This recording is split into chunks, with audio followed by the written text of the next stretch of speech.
Welcome to Morningstar. I'm Holly Black. With me is Laura Suter. She's a personal finance analyst at AJ Bell. Hello. Hello.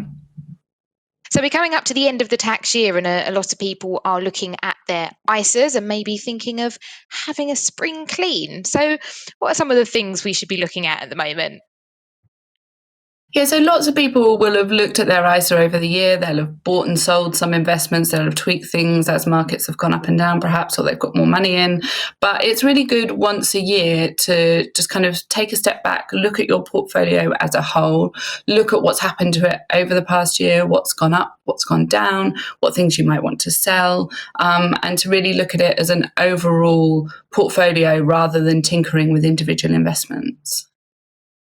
So obviously the last year in particular has been a bit of a crazy one. If I look in my portfolio and see some things have underperformed, is now the time to sell? It's difficult, isn't it? As an investor, you never want to admit that you've got it wrong and that you bought something that has fallen in value and isn't going to recover. But sometimes that is the case, and it's a bit uncomfortable to have to admit that you got something wrong and sell it. I think what investors need to do is look at their kind of losers in their portfolio and look at why they've gone down. Would they expect that in the current market environments, which, like you say, have been pretty crazy, they would have expected that investment to fall and they know when it will rise and they still are confident in it? Or has it not reacted to markets how they would have expected, and actually that fund manager is underperforming or that stock is unlikely to rebound? And in that instance, it's probably better to cut your losses, reinvest that money in something that has a higher chance of rising, rather than clinging onto it because you don't want to admit that you made a mistake. But if it's fallen to a small value, quite a few investment platforms have these offer periods throughout the year where you can sell really small investments under certain values without paying dealing charges. So in those instances, it might be worth waiting for that. Otherwise, if you've seen your investment fall already and then you're going to pay a dealing charge on top to sell it, that's going to eat further into your money. So just have a look and maybe ask your platform if they're planning on offering that soon. That's a great tip. So what are some of the other things investors should be looking at?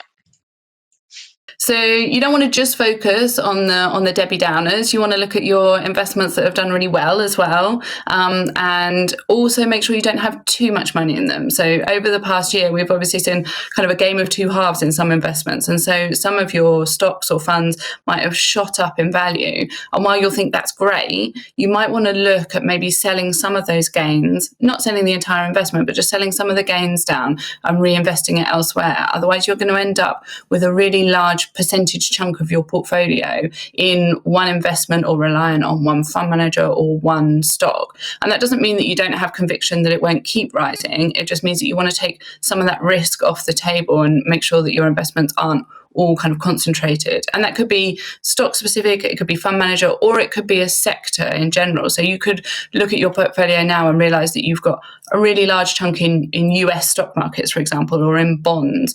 And you might want to kind of rejig that. But the other thing you also need to think about is why you're investing in the first place. So another year has passed, you might be saving for retirement and be a year closer to retirement and think that you might need to start rejigging your investments for that. Or you might be saving for a house and be closer to buying a house and want to de-risk. Likewise, you might be much further away from the thing that you're saving for and you might want to take a little bit more risk. So it's also worth thinking about what you're putting the money aside for and how much risk you can take with that.